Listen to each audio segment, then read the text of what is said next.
You have now learned the legal concepts of the insurance contract.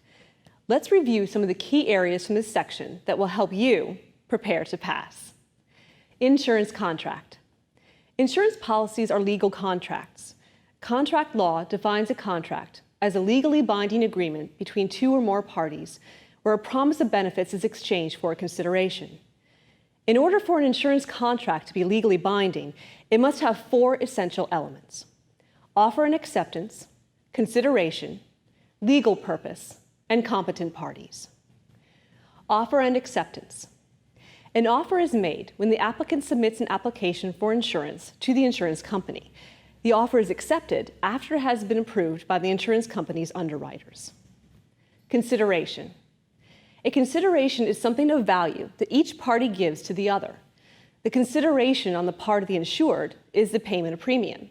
The consideration on the part of the insurance company is a promise to pay in the event of loss. Legal purpose. An insurance contract must be legal and not against public policy. If an insurance contract has an insurable interest and the insured has provided written consent, it has legal purpose. Competent parties. All parties must be of legal competence, meaning they must be of legal age, mentally capable of understanding the terms, and not under the influence of drugs or alcohol. And to review, a legal contract must have offer and acceptance, considerations, competent parties, and legal purpose. Special features of insurance contracts. Aleatory. Insurance contracts are aleatory, which means that there is not an equal exchange of value. The premiums paid by the insured are small in relation to the amount that will be paid by the insurance company in the event of a loss. For example, if you purchase a life insurance policy worth $100,000 and your payments were $50 per month, you die 3 months later.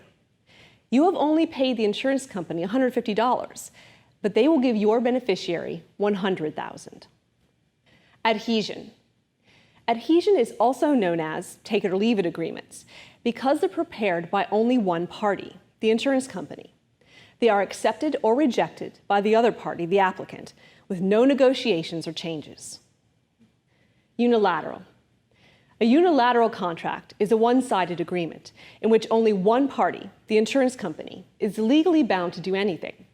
The policy owner is under no legally binding promise to pay premiums. However, the insurance company is legally bound to pay losses covered by the policy. Please note, if the policy owner does not pay their premiums, the insurance company does have the right to terminate the insurance policy. Personal contract. Insurance contracts are personal contracts between an individual and the insurance company and cannot transfer ownership without the insurance company's written consent. Conditional. Insurance contracts are conditional because certain conditions must be met by all parties when a loss occurs. Otherwise, the contract would not be legally enforceable. Meaning that if the policy owner is past due on his payments and the insurer dies, the insurance company does not have to pay the death benefit because a condition was not met. Valued or indemnity. Life insurance is a valued contract, which pays a stated amount, regardless of the actual loss incurred. Health insurance is an indemnity contract. It only pays the amount equal to the loss. With health insurance, you're not allowed to make a profit. Utmost good faith. Utmost good faith implies there will be no fraud, misrepresentation, or concealment between the parties as it pertains to insurance policies. Both the insurance company and the policy owner must be able to rely on the other for relevant and accurate information. The policy owner is expected to provide accurate information on the application for insurance. The insurance company must clearly and truthfully describe policy features and benefits, and they must not conceal or mislead the insured. Warranties.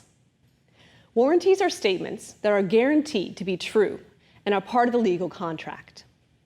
Representation. Representations are statements believed to be true, to the best of one's knowledge, but they are not guaranteed to be true for insurance purposes.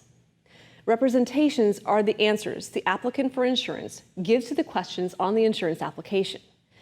Untrue statements on the application are considered misrepresentations and could void the contract. Concealment. Concealment is a legal term for the intentional withholding of information, which is crucial in making a decision. With insurance, concealment is a withholding of information by the applicant that results in an inaccurate underwriting decision that can void the policy.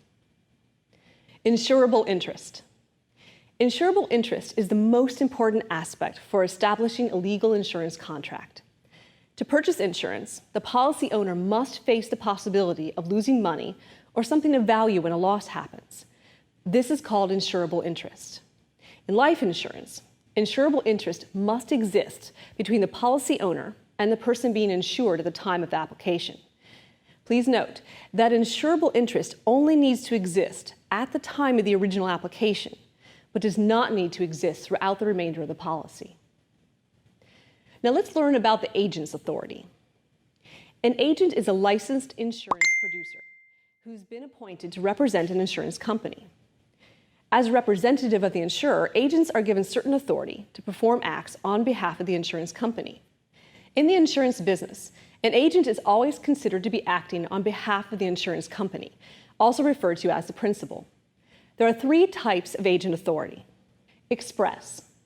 Express authority is the authority granted to the agent by the principal, which is the insurance company, as written in the agency contract. Implied. Implied authority is authority not expressed or written into the agent contract, but which the agent is assumed to have in order to transact the business of insurance for the principal. It comes from the express authority, since not every single detail of an agent's authority can be spelled out in the agent's written contract. Apparent. Apparent authority is the appearance or the assumption of authority given based on the action or words of the principal. For example, when an insurance company furnishes an agent with a rate book, applications, and sales literature, the insurance company cannot later deny that a relationship existed. As review, the 3 kinds of agent authority are express, implied, and apparent. Other legal concepts. Waiver. A waiver is the act of voluntarily giving up a legal right, claim, or privilege. Estoppel. Estoppel is the legal process used to prevent a party from reclaiming a right or privilege that was already waived. Estoppel is a legal consequence of the waiver.